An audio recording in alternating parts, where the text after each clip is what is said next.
Letkis kali ini kita sudah kehadiran ada Bu Devi. Apa kabar Bu Devi? Halo Bu Lina. Say hi dulu dong Bu Devi sama anak-anak nih, sama viewers kita. Halo, ketemu lagi nih sama sharing is sharingnya Bu Lina. Kali ini tamunya saya, Bu Devi, jadi guru biologi. Oke, nah Bu Devi ini adalah guru biologi di SMA Negeri 14 Bekasi. Langsung aja kita mau ngebahas apa sih nih sama Bu Devi? Karena ngomongin tentang guru biologi, otomatis kita nggak jauh nih pembahasannya tentang biologi juga ya Bu ya? Boleh. Nah, mungkin banyak yang banyak yang penasaran nih Bu, atau banyak yang nanya, Bu Devi kan guru biologi nih, pernah nggak sih dulu kayak ngerasain galau atau enggak, terus kenapa bisa sampai akhirnya kok saya ngambil biologi, pendidikan biologi gitu di universitas di negeri Jakarta ya Bu ya. Nah itu kenapa Bu, gimana prosesnya? Jadi dulu waktu SMA itu saya di antara IPA yang saya geluti, saya paling suka sebenarnya matematika. Jadi antara matematika, fisika, kimia, biologi saya paling suka matematika Awalnya. dan saya paling anti biologi. Kenapa? Karena saya selalu remet pelajaran biologi. Anti biologi. Kata kunci. Jadi saya kalau setiap kuliah biologi, ntar juga remet gitu. Padahal harusnya biologi di antara matematika, fisika, kimia harusnya yang paling mudah dicerna karena nggak ada hitung-hitungan. Itu saya pikir. Nah, setelah saya lulus, kemudian saya pilih jurusan matematika karena saya pikir saya pengen jadi guru matematika. Ketika saya pengen jadi guru matematika, ternyata jalannya saya tes, saya nggak lolos di matematika. Gitu. Akhirnya saya pilih jurusan biologi yang agak manja. Kenapa? Karena kebetulan saya realistis, kebetulan peluangnya besar di biologi. Jadi saya bisa nih masuk biologi dan kemudian saya mempelajari ilmunya kayaknya menarik nih. Nah, setelah saya tes, saya lolos di biologi UNJ. Sebenarnya saya nggak mau jadi guru, tapi karena orang tua saya ingin anak jadi guru, ya otomatis jadinya mungkin doa orang tua kan penting. Jadi mau saya ngelamar di mana pun, kalau mau orang tua saya nggak hidup, ya nggak bakal ketemu deh itu. Padahal saya keterima hari ini, belum tahu kan ternyata orang tua saya nggak hidup, mungkin jadi UNJ dan akhirnya Berarti awalnya itu Bu Devi pengennya jadi guru matematika ya, atau ngambil pendidikan matematika, tapi finally takdir berkata lain. Dan tadi menariknya gini, yang saya garis bawahi, saya di antara mata pelajaran IPA, fisika, kimia, biologi, saya paling anti biologi. Tapi ternyata kenyataannya malah jadi guru biologi. Nah ini jadi pelajaran buat kita jangan terlalu benci atau anti sama sesuatu, karena kita nggak tahu ternyata yang kita benci atau yang nggak kita sukai atau yang kita anti-antiin malah jadi sesuatu yang berharga buat kita. Jadi sesuatu yang di dalamnya, itu menarik loh gitu. Setelah saya masuk di biologi, ternyata biologi itu menarik banget. Kenapa? Karena kita belajar ciptaan Allah, nggak usah jauh-jauh deh. Tubuh kita dipelajari dari sekecil apapun. Kenapa sih darah bisa ngalir, kenapa sih makanan bisa kita nggak tersedap, bisa dicerna, kenapa sih kita bisa napas dan sebagainya, sampai yang terkecil tentang hewan-hewan kecil pun kita pelajari. Bahkan kalau kalian sekarang traveling, kalau masuk biologi bisa banget tuh, karena kalian nanti bakal ketemu sama ekosistem laut, ekosistem yang lain kan dipelajari alam ya, alam. Oh jadi menarik banget ini pelajaran buat kalian. Jangan terlalu benci ya, karena bener katanya dari cinta, dari benci jadi cinta. Nah ini dari Bu Devi yang awalnya tuh nggak terlalu, bahkan mungkin bisa dikatakan benci enggak ya mungkin, tapi nggak benci, cuma karena mungkin ulama tuh remet lagi. Sebenarnya kalau MTK saya nggak pernah remet jatuhnya pelajaran biologi. Padahal saya bingung kenapa remet. Saya nggak bakal ngambil ini deh. Jadi tapi ternyata malah sekarang jadi passionnya gitu ya. Iya. Sesuatu yang disukainya gitu, dan bahkan jadi guru yang mengajar di bidang itu udah menarik banget nih. Nah kemudian tadi kan sedikit juga Bu Devi membahas bahwa ridho orang tua, karena ridho orang tua meridhoinya lebih ke dapatnya di di UNJ pendidikan biologi, walaupun dapat di IPB, dapat di Telkom, dapat di ini, nah itu gimana Bu ceritanya sebelum di UNJ, atau apa Bu Devi tuh nyoba apa lagi, diterima atau gimana prosesnya? Kan kalau misalnya zaman kita dulu sekolah kan ada namanya PMDK, iya. Nah, kita coba PMDK, kita coba nilai rapor, sebenarnya kita keterima di universitas tertentu. Tapi orang tua saya ridhonya saya bisa pulang balik, nggak ngekos. Nah kita cari jauh-jauh ya, jauh-jauh. Telkom di Bandung, IPB waktu pas coba PMDK juga di Bogor, dan memang dia harus stay di sana gitu.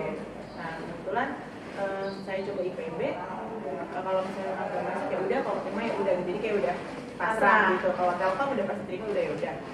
Ternyata pas terakhir kita coba SNMPTN, ternyata cuma pilihannya saya cuma pilih UNJ sama UI, tapi pilihan pertama saya UNJ kalau nggak salah apa.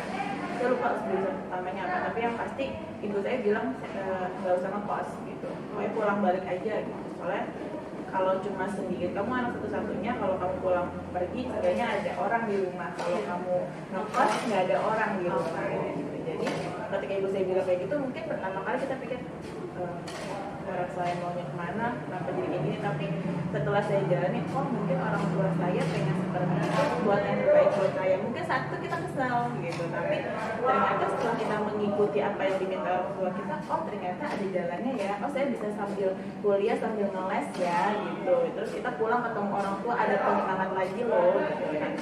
Saya juga pernah ngerasain ngekos walaupun cuma sebulan, tapi rasanya memang beda. Ketika kita pulang ke rumah, kita ada yang nyambut, kita senang, tapi ketika sampai kosan nggak ada yang nyambut, kita sendirian gitu, sama siapa ya gitu, pengen cerita, jadi kangen gitu.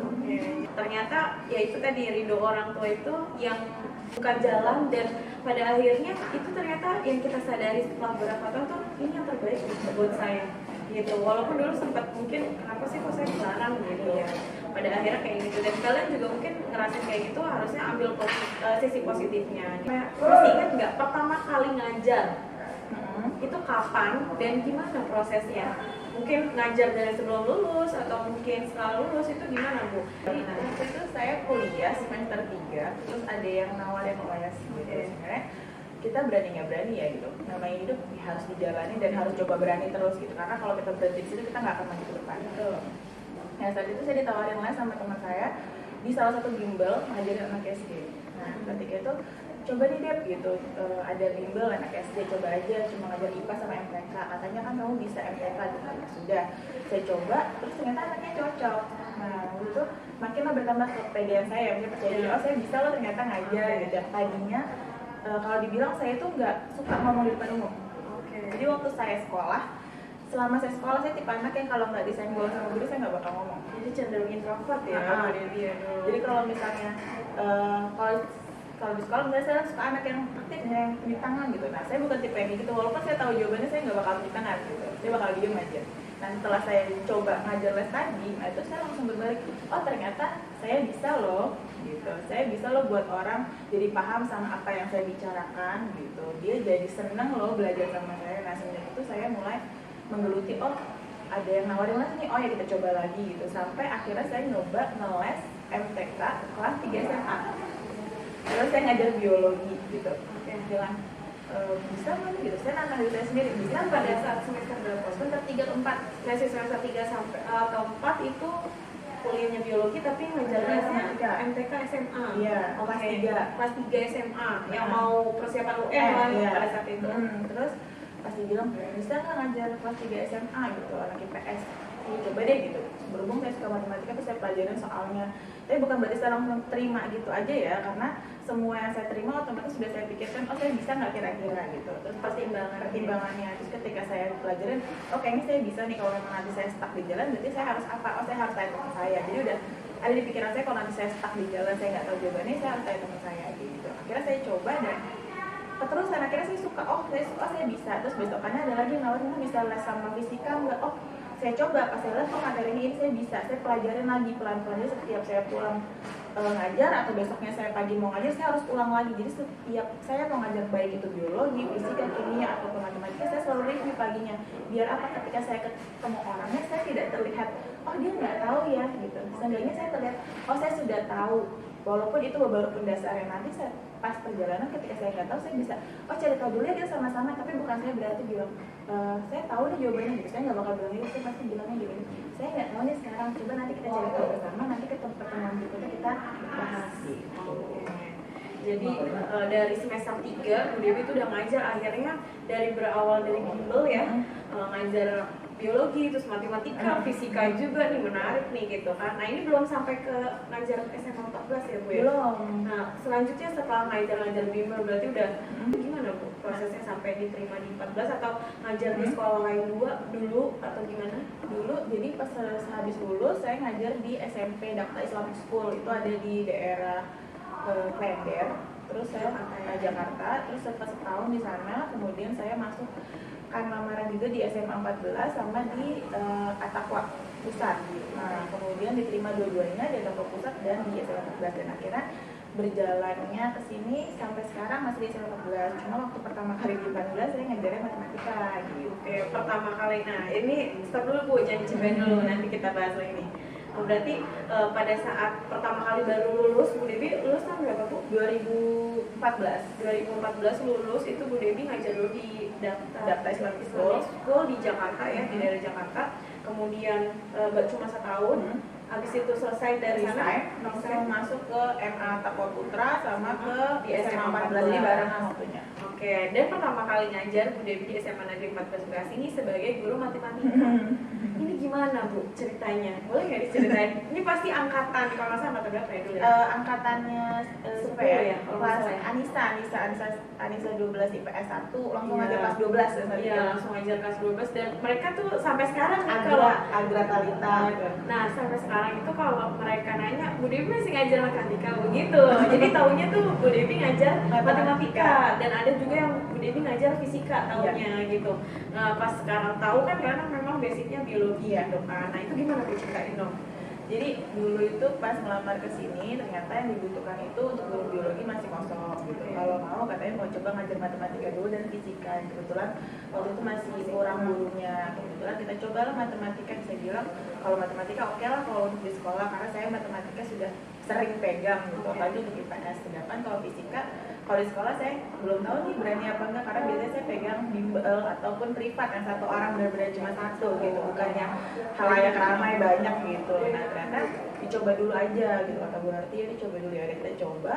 Setelah kita coba ternyata anak-anaknya tuh menyenangkan sih menurut saya pas angkatan pertama itu. Jadi dia support saya, jadi saya pas angkatan pertama itu saya ngajar fisika di kelas 11 dan jadi wali kelas di kelasnya Adiaska, Afnan dan lain-lain. Terus di kelas 12 saya ngajar IPS, kelas 12 IPS saya ngajar MTK. Nah di situ ya mungkin orang taunya saya ngajar fisika sama matematika jadi hitung-hitungan semua gitu, dan itu saya ngajar fisika mungkin cuma 1 tahun tapi ngajar matematikanya 4 tahun, jadinya anak-anak mungkin taunya Bu Devi ngajar apa ya matematika, kalau nggak fisika, dan saya baru ngajar biologi pada saat angkatannya yang sekarang lulus kelas 3. Itu angkatannya itu baru pertama kali itu ngajar sekarang biologi. lulus kelas 3 berarti angkatan 14. Iya, itu saya baru ngajar biologi pertama kali itu saat itu.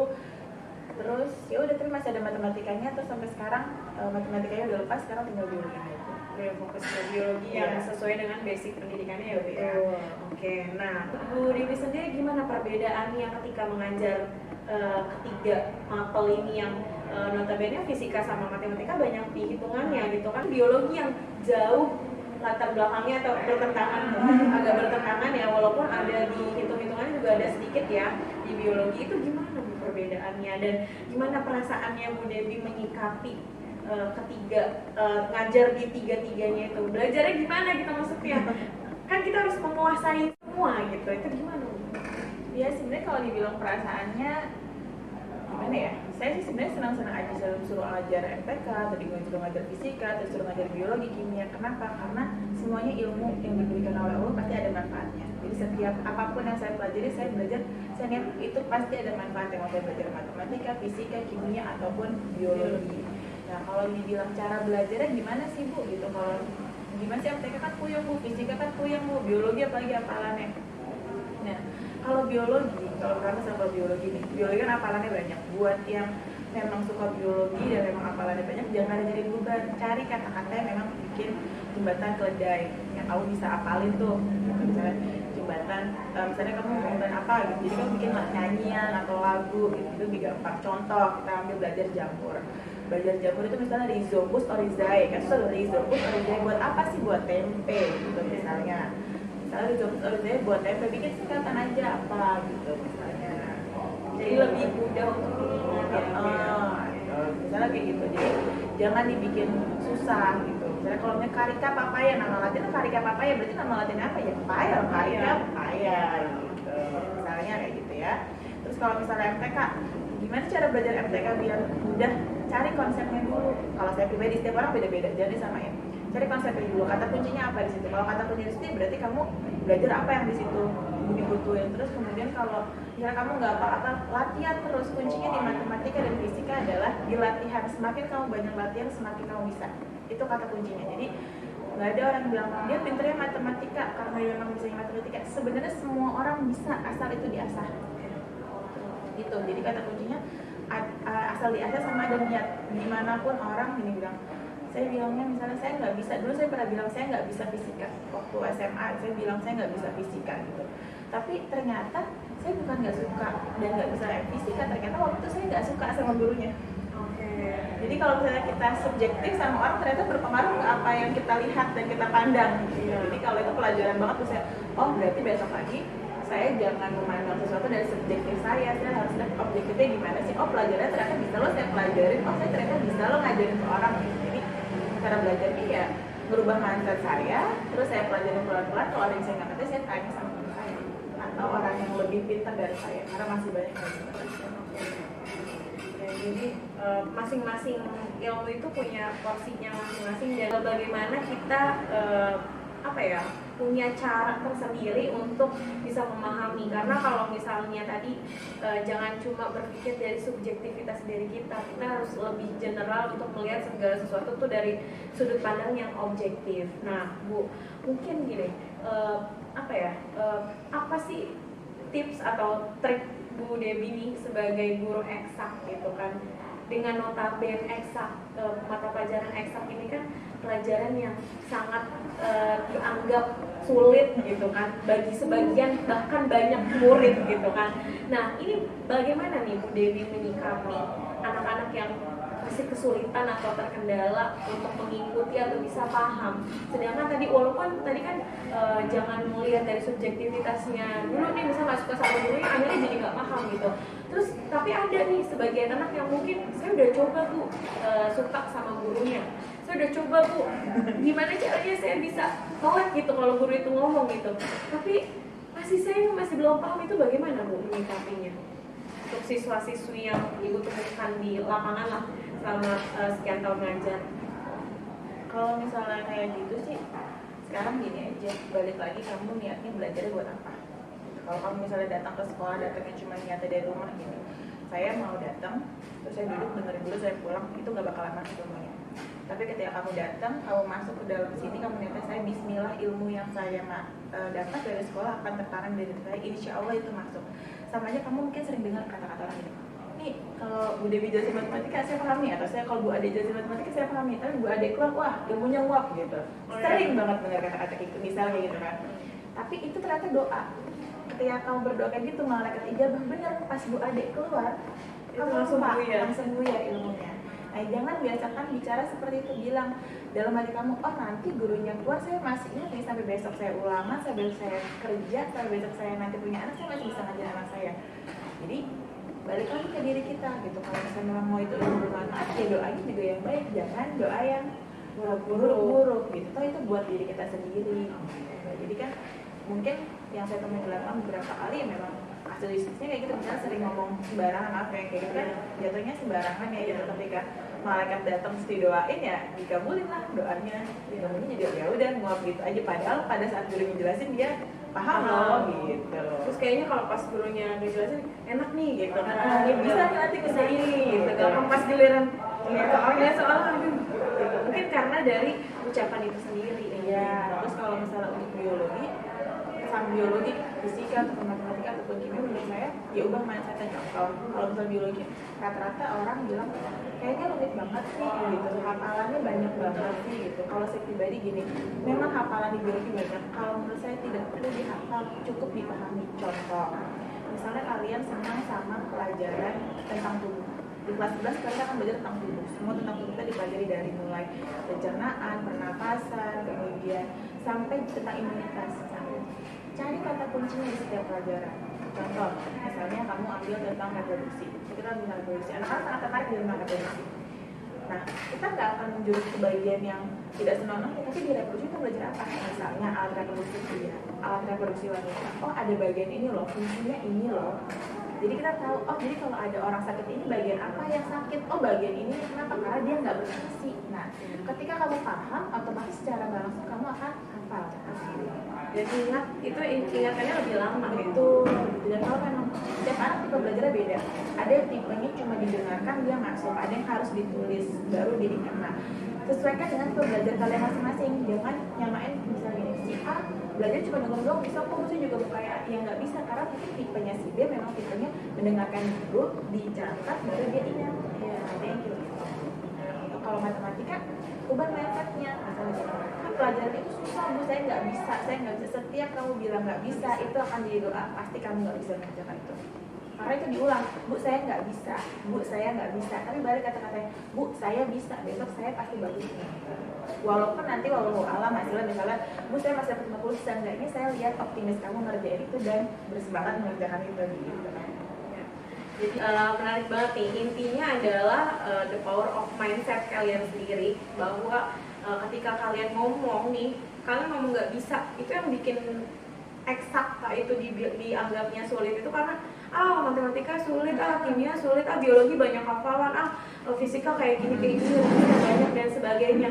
Itu karena dari diri kita sendiri yang udah kayak membatasi, udah kayak ngeblocking diri kita buat nggak bisa gitu. Padahal walaupun hitung-hitungan, walaupun rumusnya banyak, walaupun hafalannya banyak, kalau kita mau berusaha, kita mau mindsetnya kita berpikir positif, itu insya Allah yang namanya pelajaran yang katanya sulit kayak gimana pun itu lebih enjoy dan lebih kita bisa lebih mudah untuk memahami gitu ya Bu Devi. Sama jangan malu buat bertanya. Kadang kita suka udah nggak bisa ya udah stop sampai situ, menurut diri kita nggak bisa. Kalau mau bisa lagi harus tanya orang lain.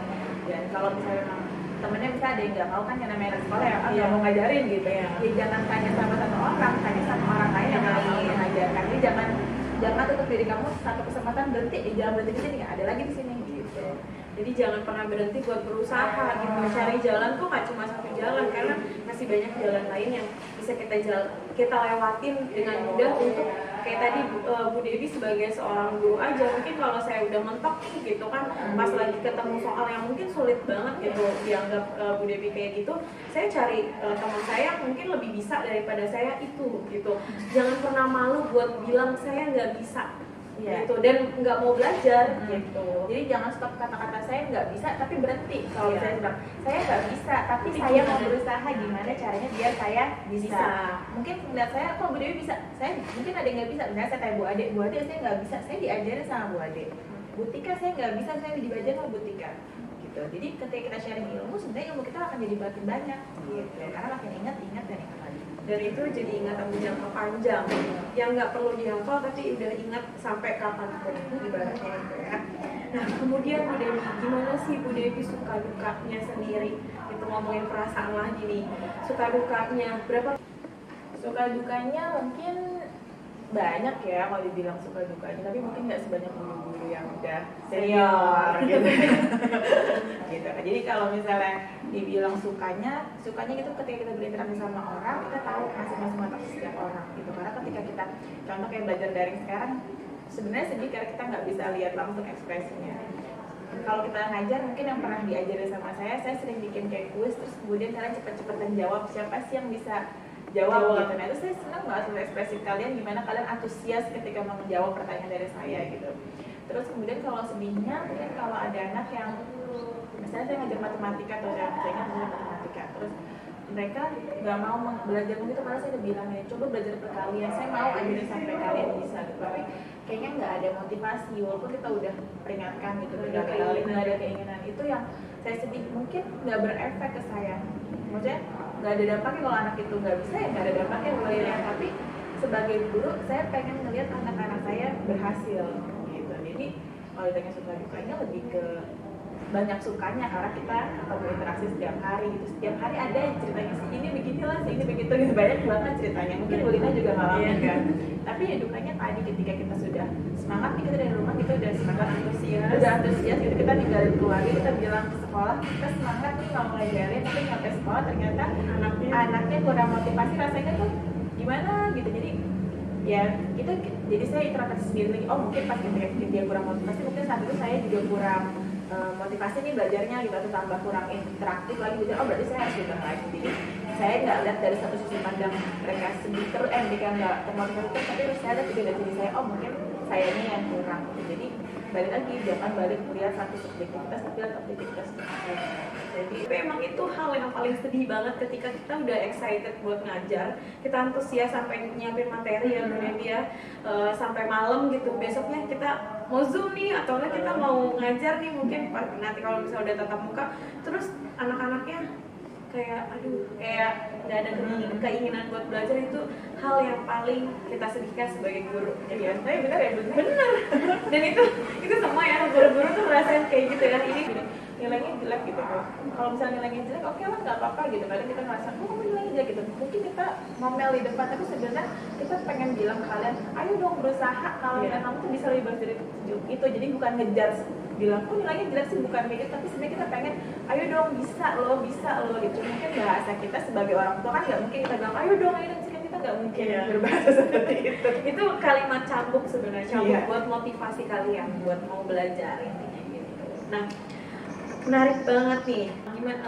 Mungkin ada nggak Bu pesan dari Bu Devi nih yang mungkin bisa jadi salah satu cap spirit gitu buat anak-anak gitu? Gimana nih Bu pesan dari Bu Devi buat mereka yang masih mencari jati diri, self identitas gitu kan, terus masih belajarnya masih anggot-anggotan gitu, terus gimana buat nanti ke depannya? Mungkin ada yang hal-hal yang pengen disampaikan sama Bu Devi? Mungkin saya nggak bakal panjang lebar, intinya pesannya adalah setiap kamu mau ngelakuin apapun, lihat ke niat kamu. Jadi kalau kamu misalnya gini, saya mau punya nilai bagus, oh yaudah lakuin itu, jangan cuma ditaruh di niat tapi nggak kamu lakuin gitu.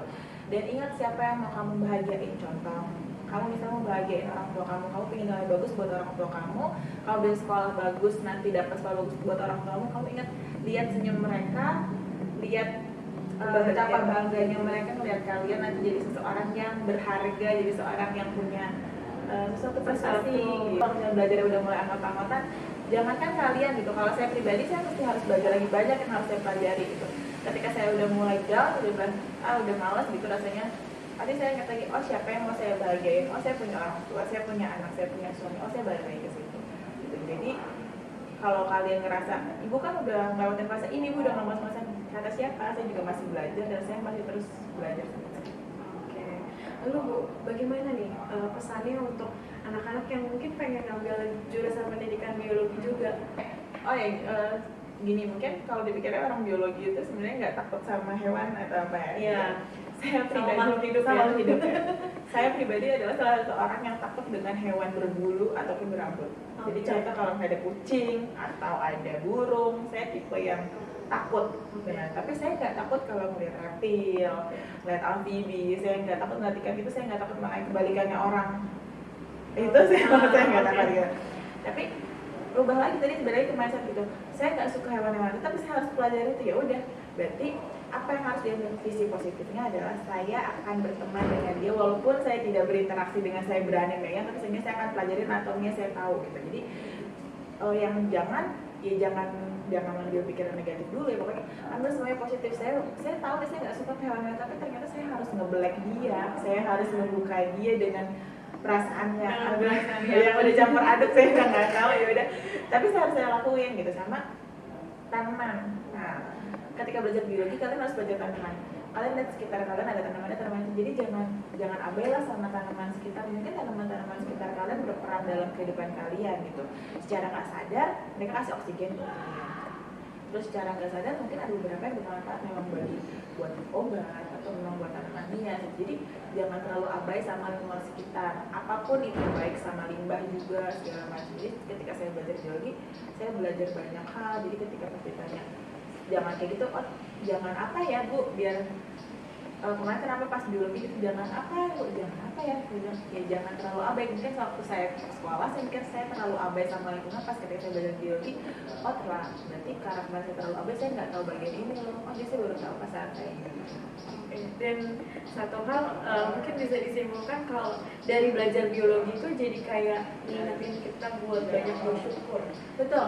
Karena belajarnya semuanya. Kalau yang tadi saya dengar nih, maksudnya dari cerita Bu Devi kan, belajar anatomi tumbuhan, terus anatomi hewan, terus tumbuhan, terus tadi pecinta alam juga masuk kan. Alam kan nggak cuma gunung laut tapi semua ekosistemnya. Dan jadi kita bersyukur ya Allah, segitu maha besarnya Allah Tuhan menciptakan semua ini untuk kita. Betul, itu yang pasti saya bersyukur banget. Kenapa saya nggak pernah nyesel saya masuk biologi adalah saya bisa bersyukur akan banyak hal yang tadinya saya abai, jadi saya pas nonton, oh ya Allah ternyata seperti ini ya gitu. Terus pengalamannya nggak kebeli 2 kali, mungkin saya belum pernah ke Bali kalau saya nggak masuk ke biologi. Jadi saya ada kuliah kerja lapangan sampai ke Bali, kemudian sampai ke Pulau Seribu saya bisa datang berkali-kali karena saya masuk di biologi tadi. Jadi kalau mungkin saya nggak masuk biologi, saya nggak akan tahu daerah mana-mana gitu, Bali, terus selat mana saya nggak bakal tahu. Pengalamannya dari jadi pengalaman itu yang gak bisa dibeli dengan uang. Betul. Gitu. Halo, luar biasa sekali nih sharing live case kita bersama Bu Devi.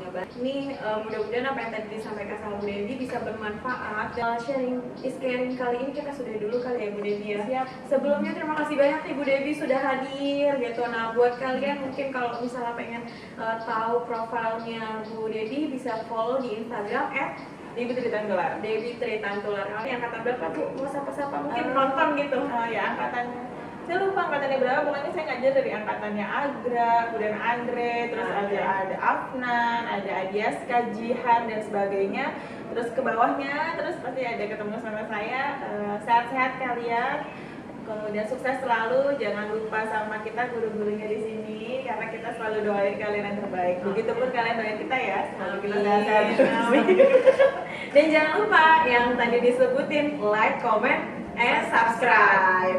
Oke kalau gitu see you next video di live sesi sekian. Terima kasih.